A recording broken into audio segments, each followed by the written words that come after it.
Saan yung sasakyan? Sasakyan? Dito tayo, pabalik mo. Delikado na, maaari na pwede nang masira ng mga oras, no? Sa mga araw ay pwedeng mabuwal, masira itong sila, although hindi naman ngayon maayos yan. Pero at least manuta na nila. Wala na.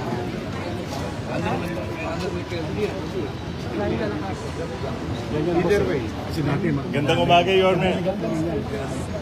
Oh, Good morning, Yorme. Nakikita ang Vicer po. oh, Alam namin na gano'n mo kamahal ang lungsod ng Maynila. Ayan. Isa natin yun. Yorme, alam natin po gano'n mo kamahal ang lungsod ng Maynila. Ito mo is nasa importante po. Importante po ang bring the price natin. How do you communicate this sa mga basta tayo, ipinig ka natin and that goes for the pedestrian and to the driver. Whether commercial, Manila is old, lot of history and character. The same manner, to some, maybe a disadvantage, but for me, it's an advantage. Because we have so much story to tell. The least thing that we can do is to make it present. And see. Yun. Kaya, manawagan ko, halimbawa, yung mga simple bagay, yung gulong ng mga sakyan natin, huwag na natin itapak sa pedestrian. At pedestrian lane.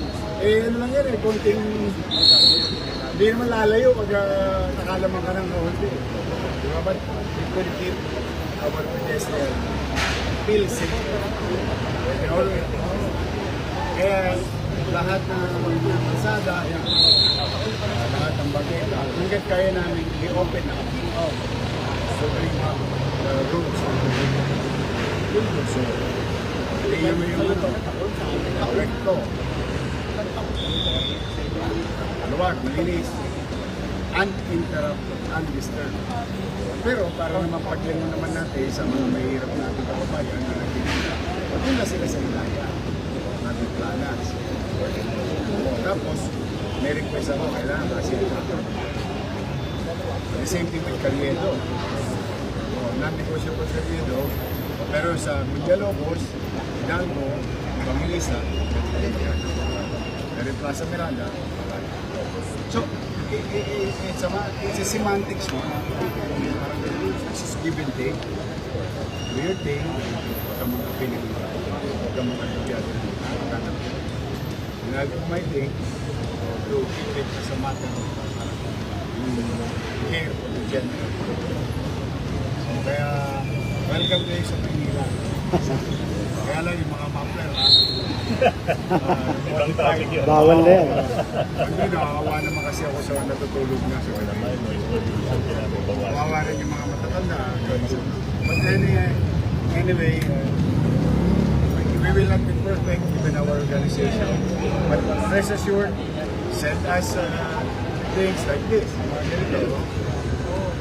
Wala namang masama, wala namang cost gas. Importante na nalaman namin. Tulong tayo para mapaayos ang Pasal kayo rito, Binondo. Magbubukas ako restaurant, late na ako. Thank you, sir. Thank you.